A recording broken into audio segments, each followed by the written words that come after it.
It's all about leverage. When I count on me and what my skills and my ability is, I have all the leverage in the world because the job didn't give me these skills. The job didn't give me this talent. The job didn't give me this feeling. The job didn't give me the opportunity to build a team and relationship that they didn't know was needed to effectively create the results they were looking for. So now when I have this leverage, guess what? When it's time for a promotion, regardless if it's in company or even exiting out the company, I got a whole team of supporters speaking highly of me when I leave or even if I stay. And that's what it's about. I don't have confidence in my career. It's always going to be in me and the ability to do what I do best.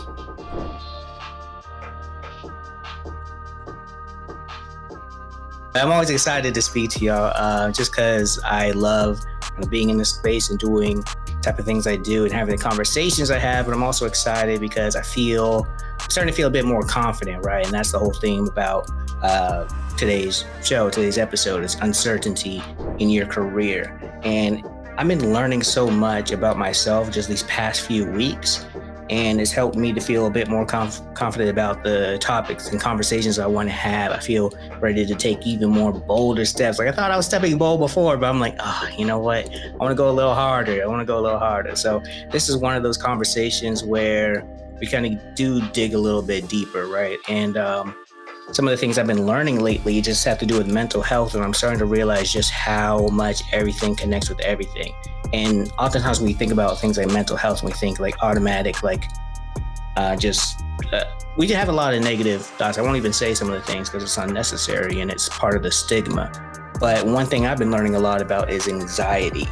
And we've been putting the blame of all these different things and characteristics on anxiety or on other things in life, but it really all relates to anxiety and uncertainty.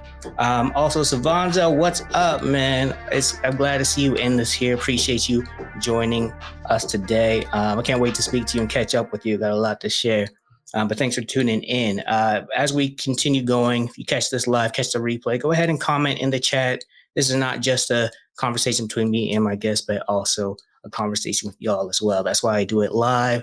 That's why I keep it up for the replay so you can chat along with it. I will see the comments. I'm going to come right back and engage back with you live or the replay. So for today's conversation, how to deal with uncertainty in your career. I was talking about how anxiety plays into this, imposter syndrome. And then also just all the decisions that we have to make sometimes, whether it's on the job hunt or when we already have a job, we doing well, but there's like, okay, what path do I want to take? And one thing I'm starting to realize, I haven't mastered it yet, but I'm realizing that it kind of ties to being able to know yourself. And these are some of the things we're going to talk about today with my guest, who I'm really excited to speak to. Before I do, I want to do a couple things. One, Scorpion, appreciate you tuning in. Yes, you're right. Anxiety should not be underestimated and or the effects thereof. You're absolutely right, Scorpion. We're going to be diving into that. Also, I want to give you a shout out, Scorpion, because the reason that we're doing this topic is because of an introduction that you made a while back. So I just want to let you know I appreciate you. And it's you never really know like who you can help and how you get help. And sometimes it's just a simple, hey, meet this person. So without further ado, because I could talk forever, but I didn't come here to talk, talk about myself. With me today, I have Chris Ward Jr. Chris, my man, how you doing today? Hey, listen, Walter, before I even talk about how I'm doing, if you want to come on tour with me anytime and introduce me, I'm down for it, man. We'll have to chop it up. Let's go. Yeah, I'm here for that. Because like, I feel like as I was talking, I was like, oh, wow, I could also go this way. So yeah, I'll have a new introduction for you every time we stop. Let's do it. Happy to be here. I'm glad. I'm really glad you're here. And this topic is it's important, man. And it really just it was birthed from a conversation we had about, okay, how can we support people on their journey? But before I get into all of that, one, I want to, all right, before I ask that question as well, I really want to give you a chance to kind of share a little bit about the work you do really quickly, because we'll get into a bit more later on, but just real quick, what are some of the things, the projects you work on, and how do you help people on their journey? Well, first, it's all about what I believe in. It's that our greatest pain becomes our strongest motivation. So behind every why, there's a story with a gift discovered. And I think people are tired of being marketed to. I think the human element is important and they want that human connection back. And what better way to help people bring their personality and that human soul and that human spirit back into business and relationships other than teaching them how to tell their story and turn their story into profitable messages. And so my day to day goes from being a dad and spending my time with my kids and my wife and building her business as well to helping people create that strategy around their story so that they show up in the most authentic and most aligned way possible. And that's just a little bit of what I do. So Nice, like cool. I appreciate that. I love the way you started that off because I know that just like came from the heart, right? Like that's someone who like you definitely know who you are and what you do. So appreciate you sharing that. But I have a list of questions and topics I want to get into as we think about uncertainty. But before I do that, I'm really curious to hear, Chris, how do you identify? And for everyone watching, that's a question for y'all as well. How do you identify? And to add a little more context to this question, this was inspired by Jersana McDaniel, who's the first guest I had on my podcast. And after living in Atlanta, she observed like this different ways that Black people can exist outside of the mainstream idea of what it means to be Black. So ever since she shared that lesson with me, I always just curious to really ask people like, okay, so how do you identify? So, Chris, the floor is yours. No right or wrong answer. I'm just curious what pops in your head first. you know what? That's an interesting question to ask, and I think it's a very important one. And it reminds me of a story. If I could just share it real quickly. I love stories. So there was this young man that needed to do a presentation to raise money for young black men and women going to college. Right? Finances is always a thing when it comes to Black households. When it comes to a great education, right? We want the best for our children. And one of the things that this young man needed to do was he needed to speak in front of a crowd and tell them about something he was passionate about. Well, he was only 13 years old. It was his first time speaking, and there was 65 to 100 people in the audience. And what's amazing about this is that the person that went in front of him, well polished, amazing speaker, she sure was going to win. And so when he got up there, he said to himself, well, I could either stay in the lines and do what they tell me to do, or I can impact people and really try to touch their heart. So he decided to say, he started off his speech with, I am more than a number. I'm more than a student. I'm a brother to Jeremiah. I'm a son to Kim Jordan. But most importantly, I'm a man of purpose, and the purpose that I will fulfill in my lifetime will soon come. But until then, you are only meeting just the beginning of what greatness looks like. Now, here's what's amazing about this. He did not win that competition, not even close. But what he did win was something very unique, and I think that all of us look for in life. When he raised his eyes and finished his conversation, his speech, the audience was crying. They were in tears. A 13-year-old boy made grown men and women cry from their seat. And as he walked off the stage to hug his mom, and his mom was so proud of him, hugged his mom, and she just smiled at him, and he was sad because he knew he didn't win, but he couldn't understand why his mom kept smiling until a young winner came over. The girl who went before him said, you're pretty amazing, but if you actually just followed the rules, you probably could have won this. And then she walked off. Well, what did he learn from that? He learned something really, really beautiful. That sometimes when you win, you have to disrupt positively. You have to have some type of positive disruption to stand out. Now, that was my second experience ever speaking in public, that my mom put me up to up to this.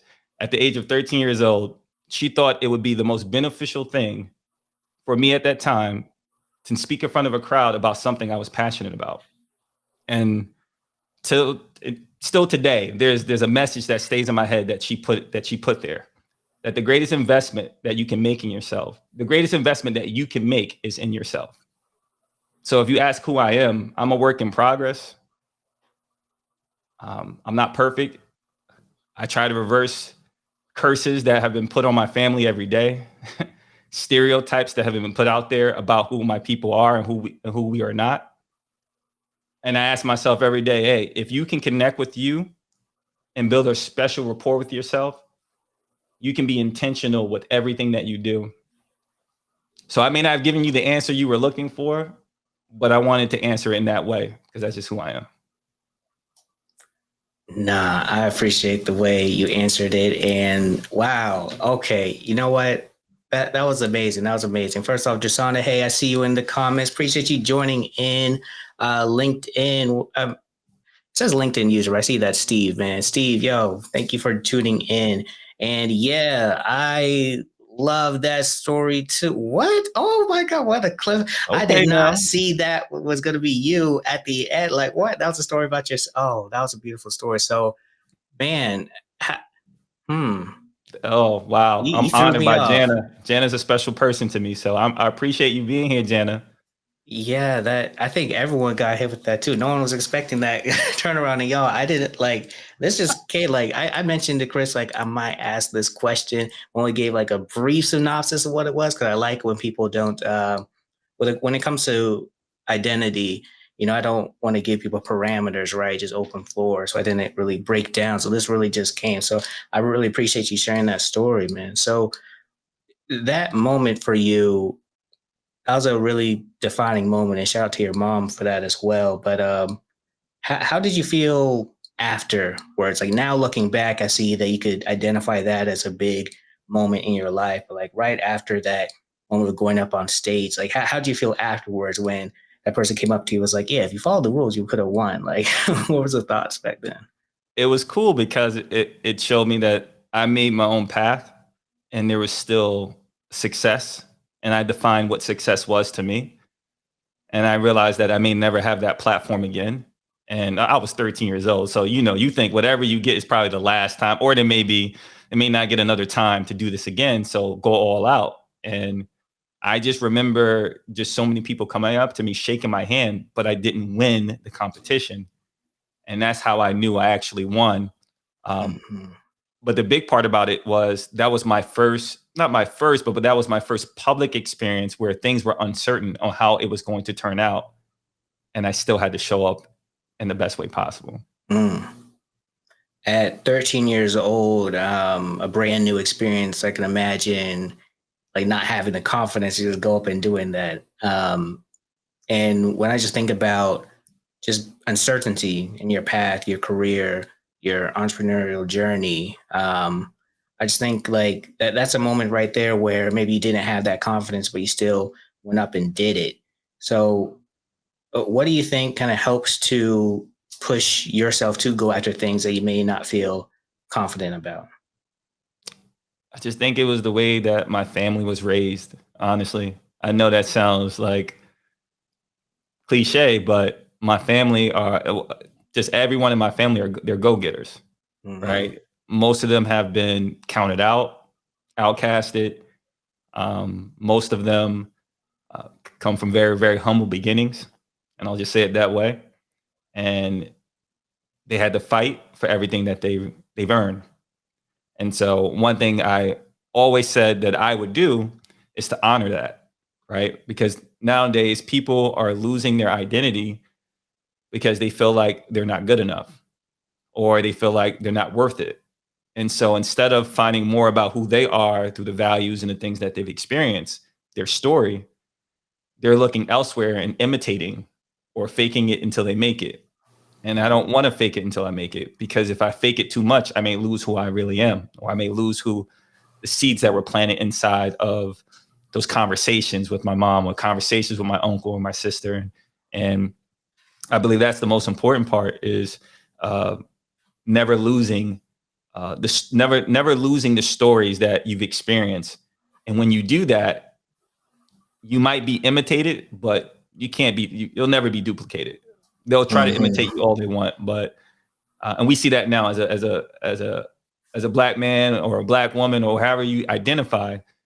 Culture is taken all the time from you, and there's no credit there. So if culture is taken from you and you're not getting the credit you probably deserve, then you have to do it in a way that they can't duplicate.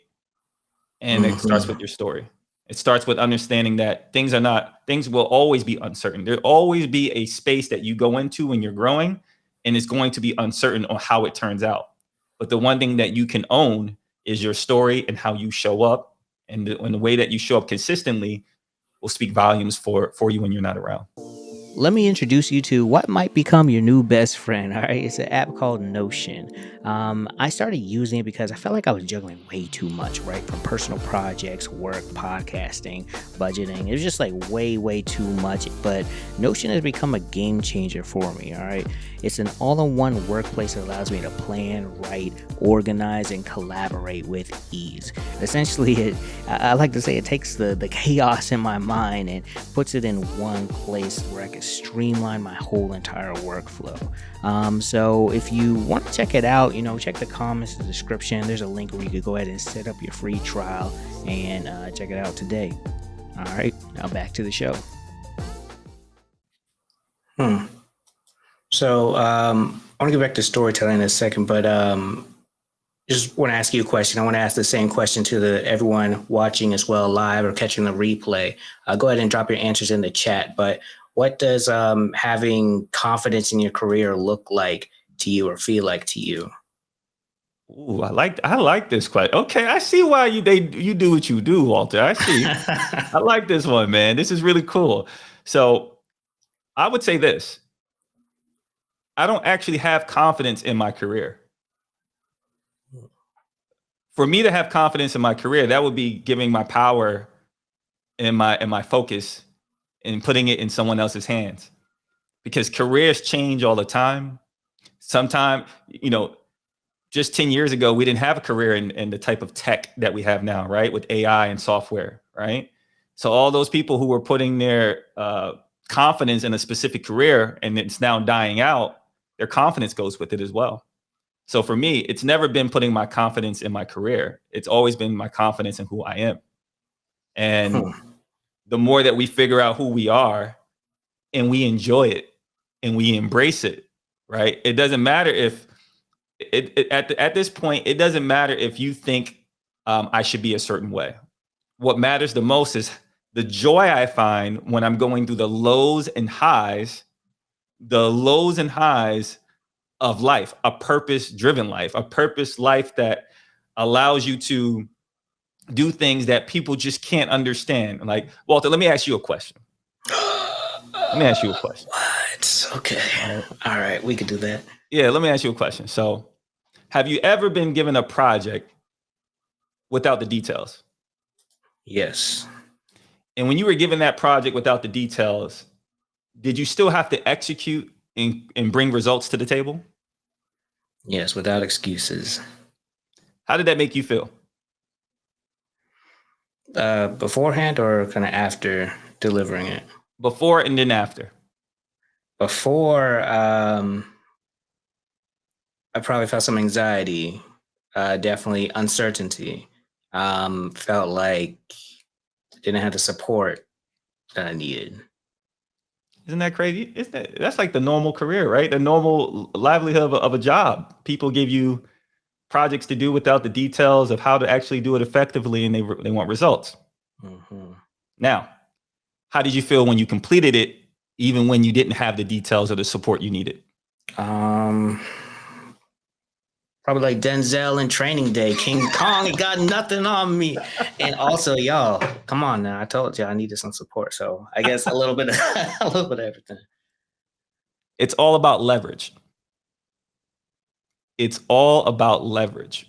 When I count on me and what my skills and my ability is, I have all the leverage in the world because the job didn't give me these skills. The job didn't give me this talent. The job didn't give me this feeling. The job didn't give me the opportunity to build a team and relationship that they didn't know was needed to effectively create the results they were looking for. So now when I have this leverage, Guess what? When it's time for a promotion, regardless if it's in company or even exiting out the company, I got a whole team of supporters speaking highly of me when I leave or even if I stay. And that's what it's about. I don't have confidence in my career. It's always going to be in me and the ability to do what I do best. Wow. So it's almost like we're focused on the wrongs, or not. I don't want to say wrong. We're just not focusing on the part that matters as far as like kind of giving us what we need to feel better about where we are. So I appreciate you sharing that the way you did. And also, this just, I feel like, ties back to what you mentioned about not getting credit and having things taken from you, stolen, appropriated.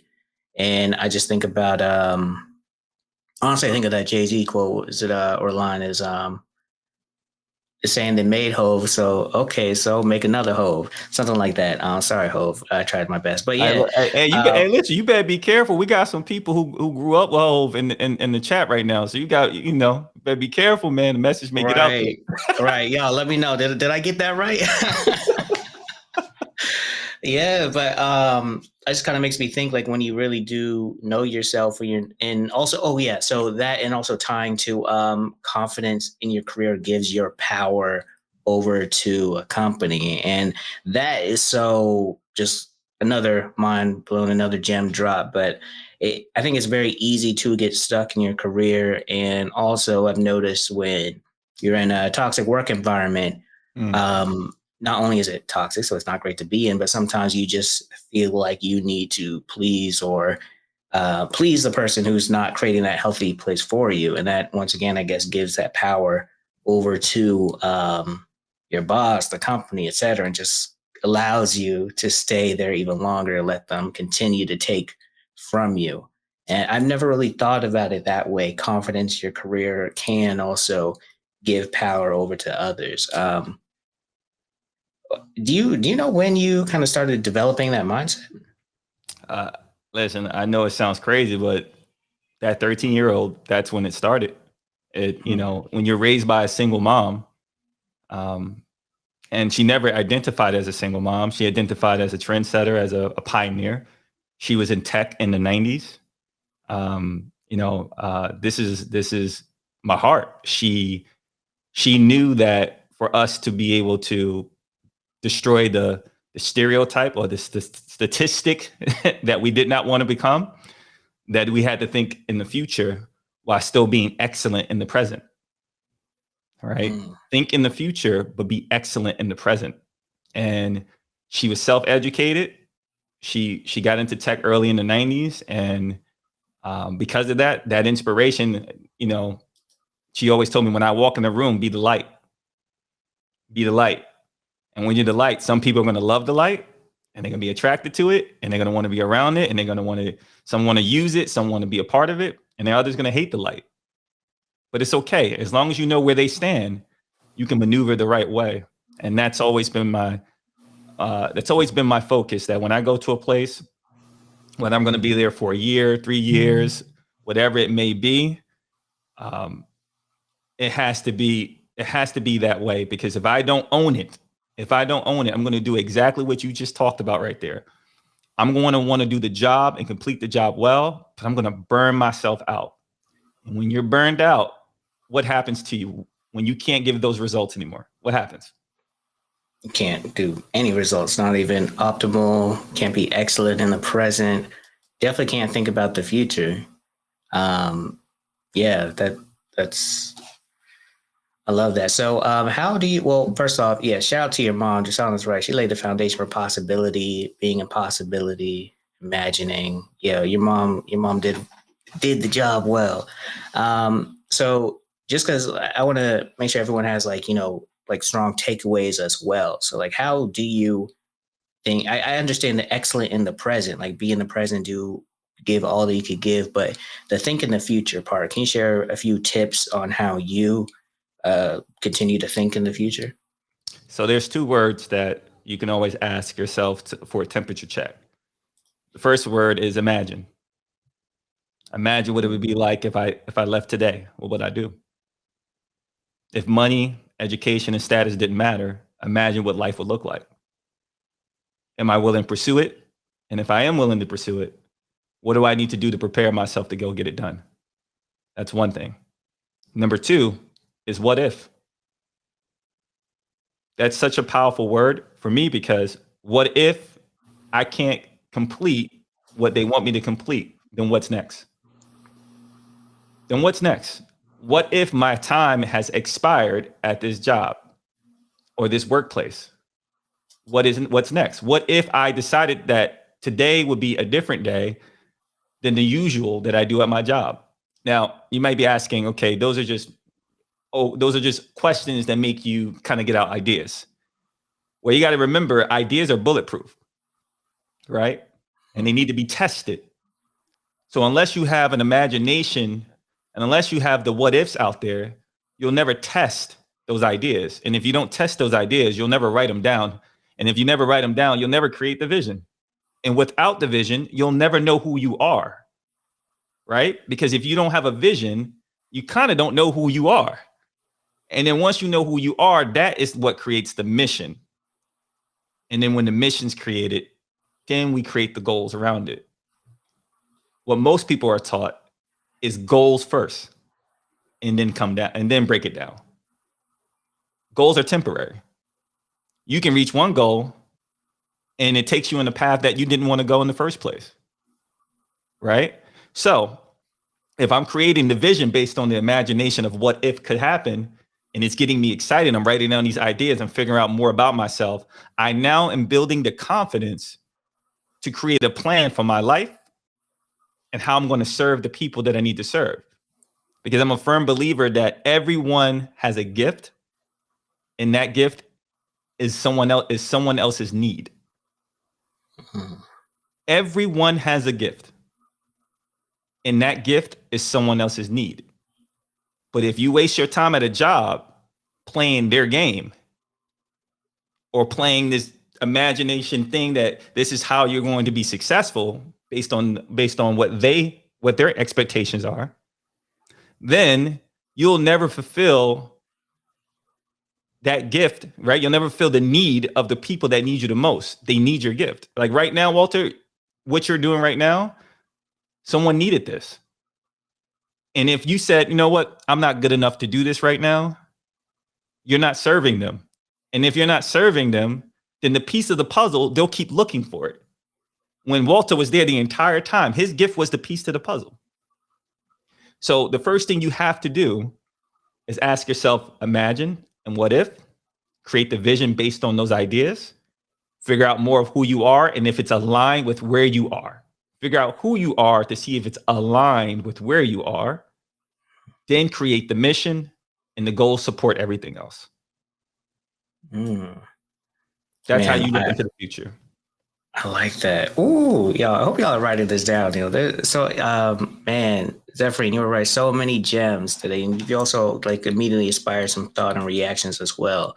Thank you for sharing that. I love that part about alignment as well. Like once you have that vision and really taking a moment to assess where you are. Like, you know, right now in my life, you know, a lot of people like, you know, it's January, it's time for manifestation, New Year's resolutions. People talk down on it a lot. I never do. But I think that for the first time in my life, I didn't.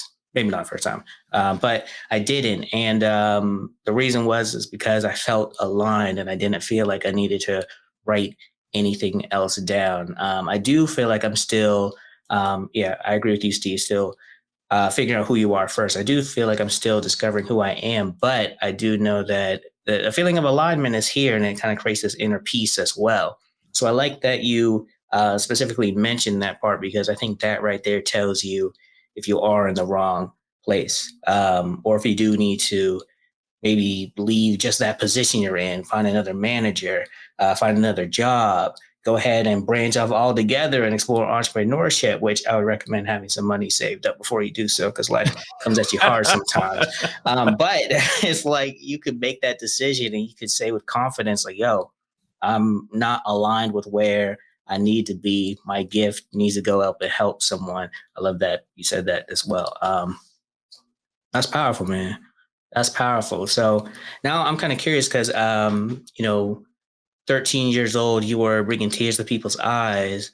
But you did enter the workforce, but you're not, right now you are an entrepreneur working for yourself. So I'm just kind of curious about that transition, from going from working at a job to where you are now. And I have a few other questions there, but can you share like what you were doing right before you just went all in on entrepreneurship? Yeah, thank you. I appreciate that. So, again, I'm a positive disruptor. I go to places and I see how I can make it better, and I guess that's the entrepreneur in me, right? That wants to make things better and more efficient. And before I transitioned out, I was working at a private college as a director, and was helping people reignite their dream of not just completing their education, but reigniting their dream to complete a promise. Because, for the most part, when Black people don't finish school, usually they go to school because they promised a parent or they promised to somebody that they would be the first to go. Like myself, I'm a first generation college grad. Um, Not saying that it's all cracked up with what it is. It's a college Right. degree. It's a piece of paper. It's cool. It's cool. But when where I was working at, my whole thing was helping people paint their own picture of what college education and what job placement looked like. And it was a beautiful thing because I made so many friends. I made so many people that I see as family. And to still get cards from them, Christmas cards, and I've been out of the game for a little bit with the college stuff. Um, but you want to know something that was happening, Walter? Hmm. I was there for about, I want to say 4 or 5 years.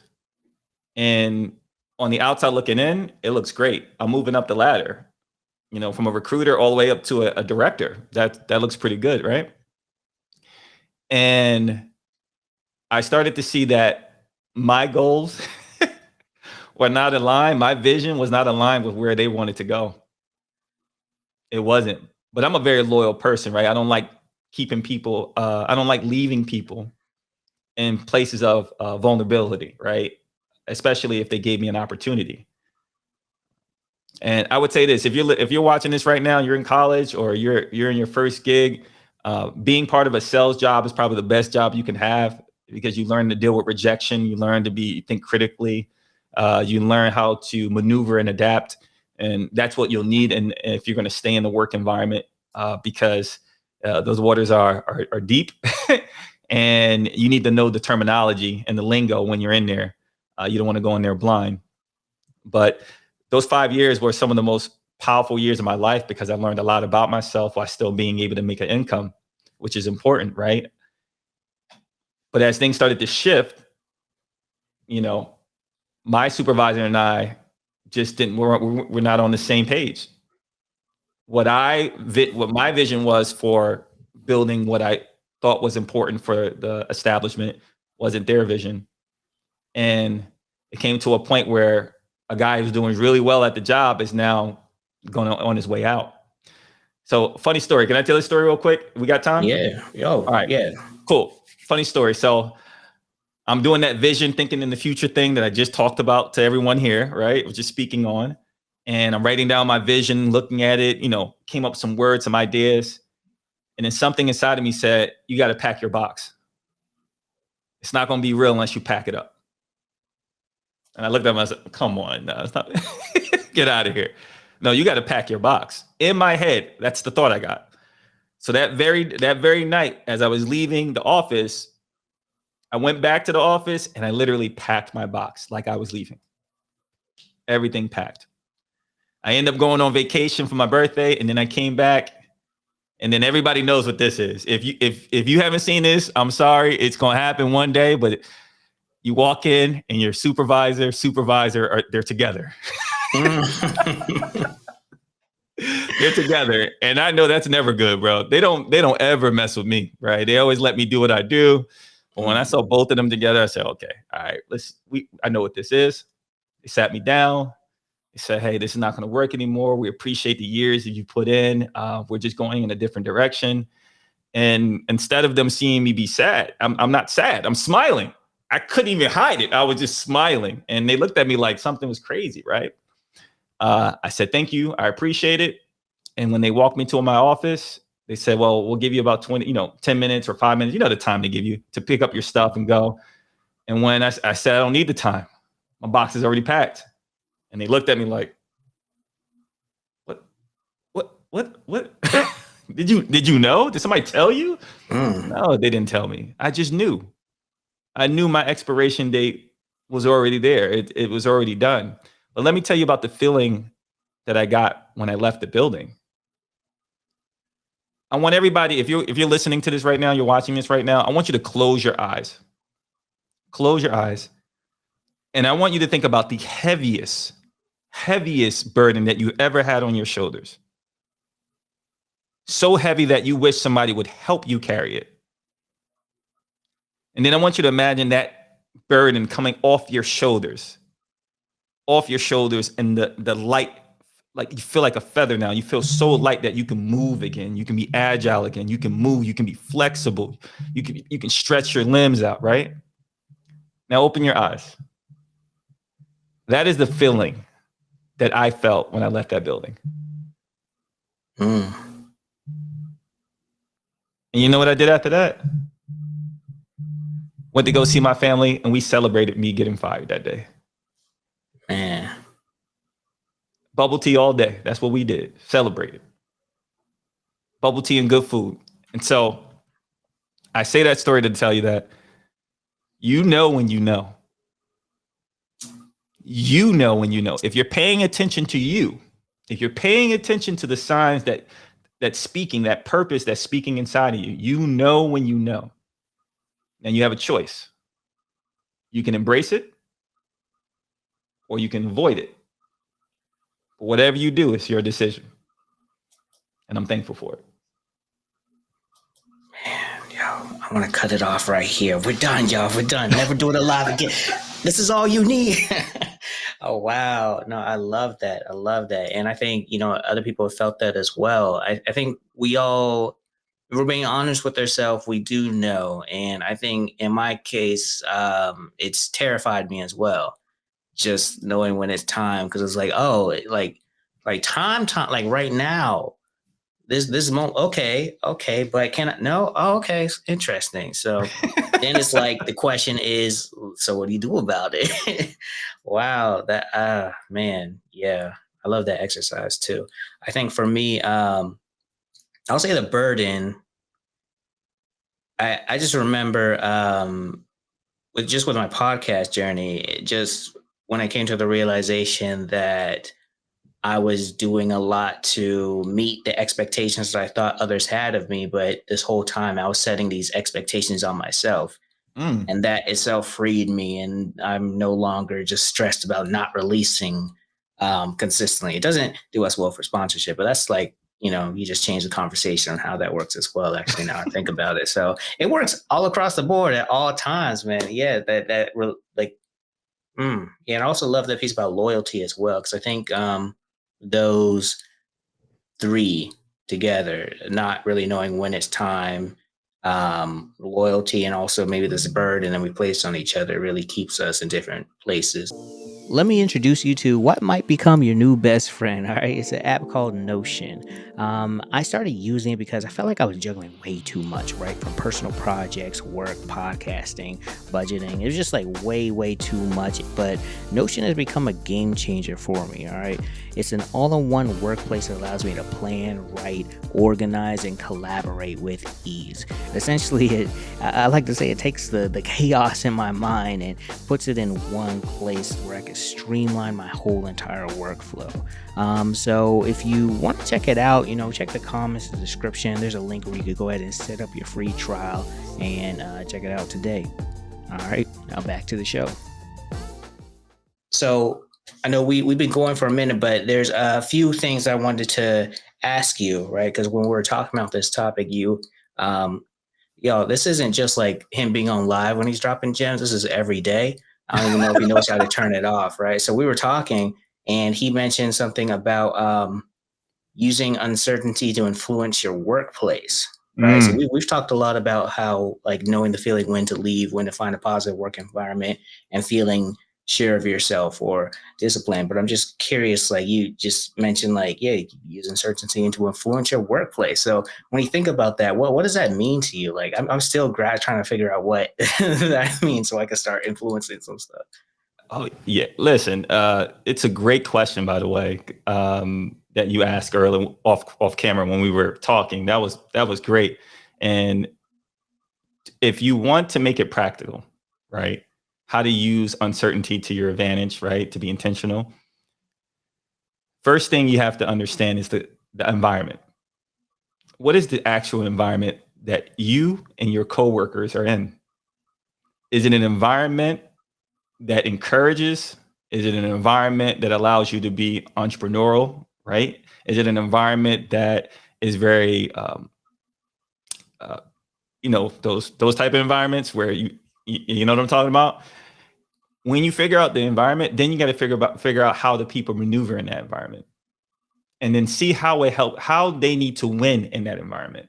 So what I would do is every day I would go to work and I would say, okay, am I able to reach my goals today? Yes, I am. But am I able to also help somebody else reach their goals today? I have a little bit of energy to invest in that. Hmm. Okay. So what I would do is I would see certain people that I would resonate with, that I would connect with. My story connects with their story, and I would build a relationship. Why? Because I realized there were certain things that they were uncertain about that would also impact me doing my job. So if I can help them win, not only does it make their job easier, it makes my job easier, but now we have each other's blind spot. Because that's the number one thing that people really are concerned about when you're in the workplace. Does this person really have my back, or are they just showing face? Right? Mhm. So when I can really connect with someone and know how they maneuver and how they navigate, I can be a great judge. I can judge their character based on a compilation of how they respond to drama, or how they respond to um, the supervisor coming in. However they respond teaches me how to navigate and use uncertainty to my advantage. So if I know that this person's truly concerned about their job, that they're going to lose it, I find ways to create pillars of support for that person so that they can accomplish what they need to accomplish. And then in return, what do you think happens? They got your back. Your organization got your back. Everyone's rooting for you, and I guess that's how the influence happens, huh? The influence happens that way. So when I got my position, it wasn't because I was the best. No, it was because when someone was in that leadership room and they said, well, who should be next? And they heard, oh, we've been hearing his name a lot. He's been here, he's been there. Should we give him a chance? That all comes from understanding everyone else's uncertainty in the workplace. If I know that someone is concerned about something and I can use my gift to fill their need, then the relationship is not only fruitful, but the environment feels better. Because who really likes going into a workplace where you micromanaged, your coworkers don't really like you, you don't really like your coworkers, but you got to do the job together, right? And then you go to the meeting that could have been an email. All right. This meeting could have been an email, and now we have to fake family. I didn't want a fake family. I didn't want a fake team. So I said, wherever I go, I will create my own unofficial team, no matter what. I will create my Mhm. team. And so that's how I use uncertainty to create influence and impact. Who is going to be on my team, and how do I help them win? And once I help them win, we'll be able to reach these goals a lot quicker, a lot more efficient. In the story that's told, the nonverbal. See, this is the big thing. The nonverbal story that is told to the customers that we work with actually converts new leads and new customers at a higher rate. When they see how we really care about each other, and they know that we're coworkers, when they come in, they already realize, hey, if Chris is not here, then so and so is going to help. If so and so is not here, then so and so is going to help. And when I did that for years at every place that I was at, some of those people that when I transitioned on to different things, some of those people have helped me in my career in such a way that whenever I needed something, they were just one phone call away. Hmm. I love that. So like when I think about things like working while black, right? Like a lot of career advice, it applies to mostly everyone, including black people as well. But sometimes there's like certain ways that we have to navigate the environments. And I feel like the who is on your team in your work environment, that question. And I want everyone to ask themselves this. You don't have to put it in the comments, but I want everyone to ask themselves this. So, like, when you think about working while black, sometimes it's hard to know who actually got your back, right? So, it is helpful to really, I mean, this is the best way to know who's got you. And sometimes you do go and support people and they really don't have your back. But I feel like this is still a good mindset to have when creating positive work environments for yourself. So thank you for sharing that. And I think that also just reminds me of positive disruption, right? That's something else that you mentioned. I was like, what are you talking about, man?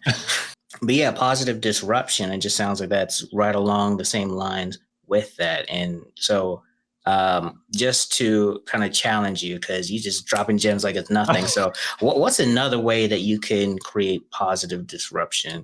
Another way that you can do it, positive disruption, if you're in the workplace, is for every answer and solution you bring the organization, have a solution and result for yourself. Every solution you bring to the organization, have a solution for yourself. What do you mean by that? Okay, so let's just say they wanted you to solve a podcasting problem. We need more listeners, Walter. We need more listeners for this specific podcast.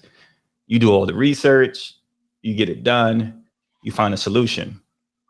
But then you have to ask yourself, what if I was the CEO of this podcasting production company and I wanted this podcast to reach the numbers that I would want it to reach? What would the solution be for that? Is it the same as the one I'm giving my workplace? And if it's not, let me explore it for myself. Because whatever I find there, it's going to disrupt the way that we do things in the industry. Because everyone is looking for one thing in one way, right? Like let's take LinkedIn for an example. We have other audio room companies out there that we won't speak of that have started and did things a certain way. LinkedIn comes in and says, we can do it the same way they do it, or we can use our platform and say, how can we make it and tailor it and disrupt and make a space for ourselves in this environment? You should be doing the same thing.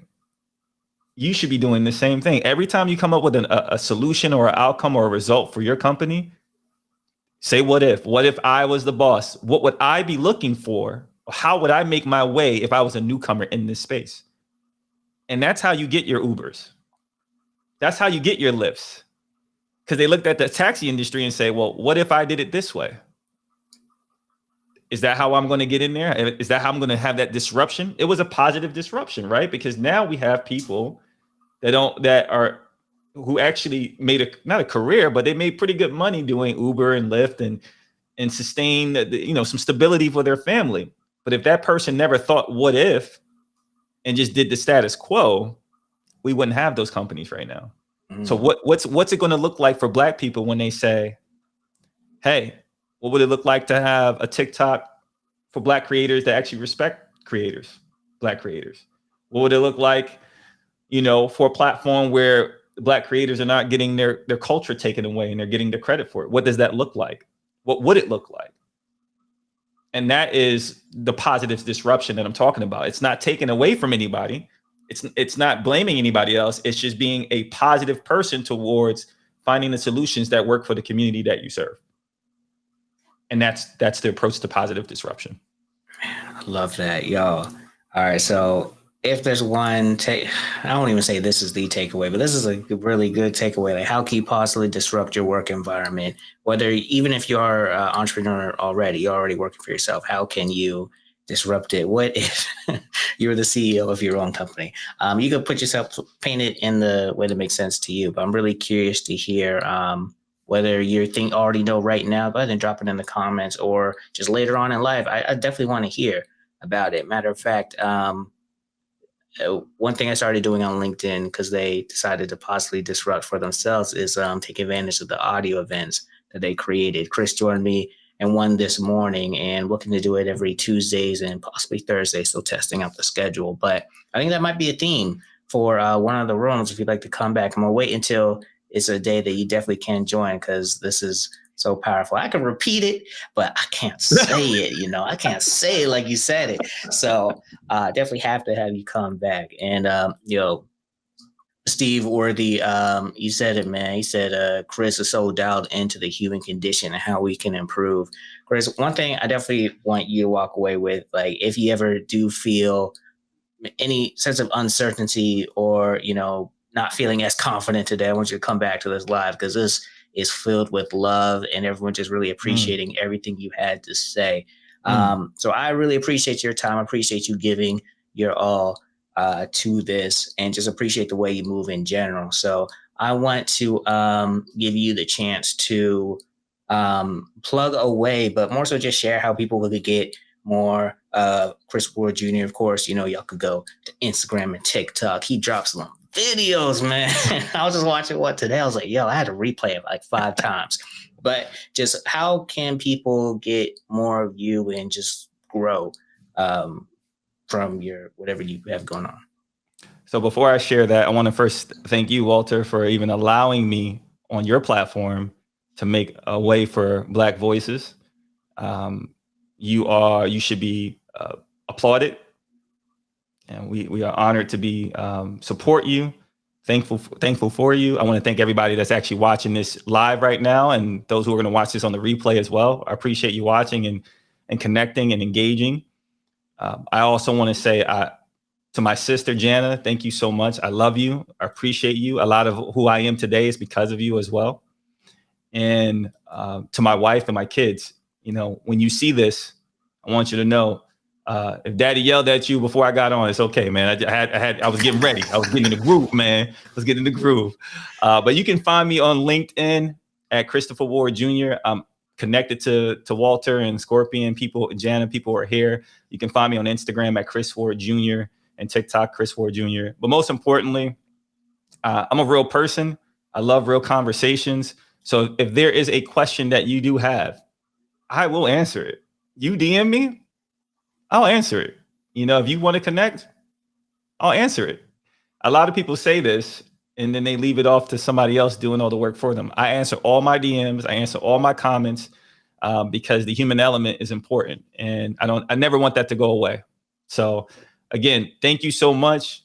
Make sure you're out there telling your story out there in so many different ways. And I'm excited to actually show up a little bit more on LinkedIn because of just a place for creators now. And that's what I am. I'm excited to show that side of me. So I look forward to working with you, Walter, in the future as well. All right, that's a wrap. Thank you so much for listening to the Working While Black show. If you like today's episode, please follow us everywhere. If you're on Apple Podcasts or Spotify, you go ahead and leave us a little rating or review. It basically helps people decide whether or not they're going to check this show out.